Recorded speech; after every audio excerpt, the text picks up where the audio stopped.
건진법사 전성배 씨가 김건희 여사의 재판에 증인으로 나와 김 여사에게 통일교로부터 받은 샤넬 가방과 고가의 목걸이를 전달했다고 증언했습니다. 김건희 씨 네 번째 공판기일에 증인으로 출석한 건진법사 전성배 씨는 그간 김 여사 측 주장에 부합하는 진술을 해왔는데 최근 입장을 바꿔 증거물을 제출하고 새로운 증언도 내놓았습니다. 전 씨는 윤영호 전 통일교 세계본부장으로부터 받은 샤넬 가방을 김 여사에게 전달했느냐는 김건희 특별검사팀 질문에 전달했다고 답했습니다. 특검팀이 언제 어디서 어떻게 전달했느냐고 묻자 가방을 받아서 제 처남에게 전달하라고 시켰고 전달은 유경옥 전 대통령실 행정관을 통해서 했다며 유경옥은 코바 나 컨텐츠 고문을 할 때부터 알고 지냈기 때문에 그쪽을 통해서 전달하라고 시켰다고 말했습니다. 특검팀이 실제로 김 여사에게 전달됐느냐고 묻자 전 씨는 김 여사에게 전달받았다고 들었다고 말했습니다. 그라프 목걸이 역시 윤 전 본부장에게 받은 뒤 유 전 행정관을 통해 김 여사에게 전달했다고 증언했습니다. 특검팀이 윤영호에게 받은 그라프 목걸이를 김 여사에게 전달했느냐고 묻자 전 씨는 그렇다며 그것도 샤넬 가방과 똑같이 처남을 통해서 유경옥에게 전달했다라고 말했습니다. 김 여사에게 전달받았다는 사실을 확인받았느냐는 질문에는 나중에 들었던 것 같다고 했습니다. 전 씨는 애초 검찰과 특검팀 조사에서 목걸이는 받자마자 잃어버렸고 샤넬 가방 2개는 각각 다른 제품으로 교환한 후 잃어버렸다고 진술했으나 최근 이를 번복하고 지난 21일 그라프 목걸이와 샤넬 가방 3개, 샤넬 구두 1개를 특검팀에 제출했습니다. 전 씨는 김 여사가 직접 자신에게 연락해 해당 물품을 돌려주겠다고 했다고 증언했습니다. 특검팀이 김 여사가 증인에게 연락해 유경옥을 통해 돌려줄 테니 와서 받아가라고 했고 증인의 처남이 가서 받아왔다는 거냐고 묻자 전 씨는 그렇다고 답했습니다. 그는 아울러 물품을 돌려받은 뒤 모처에 그냥 비밀리에 넣어놨다며 집에 별도의 단지가 있다고 설명했습니다.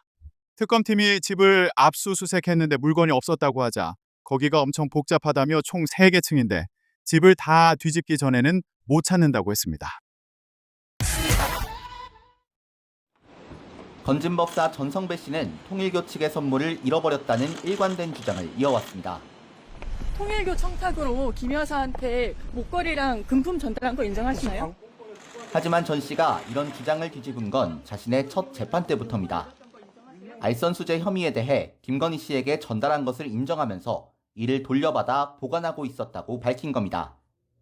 특검에서 한 진술과도 완전히 달라진 건데 특검은 진위를 파악하기 위해 재판부에 성명을 요청했습니다. 전 씨는 뒤이어 특검에 실물까지 제출했고 김건희 씨 재판에는 직접 증인으로 나와 전달 경위도 밝혔습니다. 전 씨는 그간 거짓 진술을 한 점을 인정하면서 재판부 앞에서는 진실을 밝혀야 한다고 생각했다며 진술을 바꾼 이유도 설명했습니다. 하지만 전 씨의 진짜 속내는 자신의 알선수재 혐의 재판을 의식한 전략이라는 해석입니다. 통일교 측 선물이 실제로 전달되지 않은 경우에는 물건을 보관하고 있던 전 씨가 수수한 걸로 해석될 수도 있기 때문입니다. 이에 사실관계는 인정하면서 중간 전달자라는 입장을 부각해 법리적으로 빠져나가려는 방안으로 전략을 바꾼 것으로 풀이됩니다. 통일교 측의 구체적인 청탁은 없었다고 말하는 것도 단순히 물건만 전달했다는 주장을 강화하려는 취지라는 분석입니다.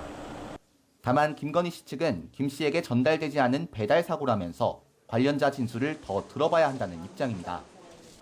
다음 주엔 전 씨의 두 번째 공판 기일이 또 11월에는 전 씨에 대한 김건희 씨 측 반대 신문이 예정돼 있는데 이 같은 전 씨의 전략이 통할 수 있을지 주목됩니다. YTN 안동준입니다.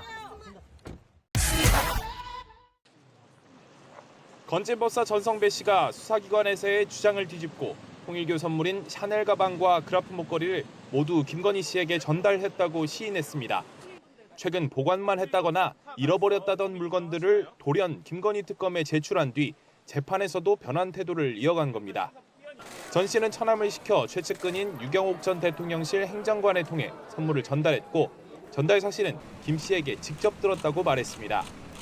정확한 시점은 불분명하지만 지난해 김 씨가 선물 준 사람에게 다시 돌려주라면서 목걸이 등을 다시 줬다고 설명했는데 이후 선물을 건넨 윤영호 전 세계본부장에게 반환하려 했지만 기회를 놓쳐 자신의 집에 물건을 보관해왔다는 취지로 주장했습니다. 정반대로 바뀐 진술에 대해 전 씨는 수사 과정에서는 거짓말을 했다고도 인정했습니다. 김 씨가 시켰느냐는 물음엔 내 재판에서 말하겠다며 답을 피했습니다. 대신 진술 번복의 계기에 대해 재판부에서만큼은 진실을 이야기하는 게 맞겠다고 생각해서라고 말했습니다. 자신이 어찌됐든 종교인인데 거짓말을 계속할 수는 없지 않겠느냐고 했는데 따로 발언 기회도 얻으며 같은 주장을 거듭 강조했습니다. 전 씨는 그러나 통일교 측의 각종 청탁에 대해서는 대체로 구체적이지 않아 진지하게 듣지 않았다며 청탁 대가로 선물을 받은 건 아니라고 반박했습니다. 김 씨는 변호인과 잠깐씩 이야기를 나눌 때 외에는 전 씨가 말하는 내내 대체로 고개를 숙이고 듣기만 했습니다. 이번 4차 공판에선 김영선 전 의원과 윤 전 세계본부장의 증인 신문도 진행됐습니다. YTN 이준엽입니다. 그라프 목걸이와 샤넬 가방의 행방은 통일교 청탁 의혹 수사의 핵심으로 꼽혔습니다.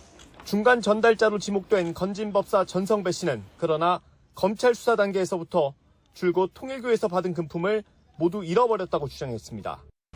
통일교 청탁으로 김 여사한테 목걸이랑 금품 전달한 거 인정하시나요? 샤넬 가방이 신발로 교환된 게 확인됐지만 거듭된 압수수색에도 불구하고 실물을 확보하지 못하면서 신데렐라 수사라는 얘기까지 나왔습니다. 특검 수사로 전환된 뒤에도 상황은 녹록치 않았습니다.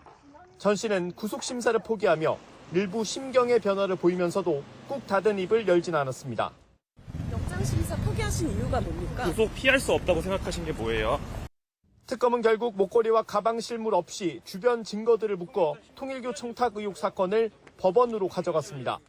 상황이 반전된 건 전성배 씨에 대한 첫 공판입니다. 전 씨 측은 통일교 측으로부터 그라프 목걸이와 샤넬 가방을 받아 유경옥 전 행정관에게 전달했다는 사실을 처음으로 인정했습니다. 더 나아가 꼭꼭 숨겨놨던 목걸이와 가방까지 꺼내넣습니다. 금품을 잃어버렸다는 전성배 씨 주장에 기대 혐의를 부인했던 김건희 씨에 대한 압박은 앞으로 훨씬 더 커지게 됐습니다. YTN 김영수입니다.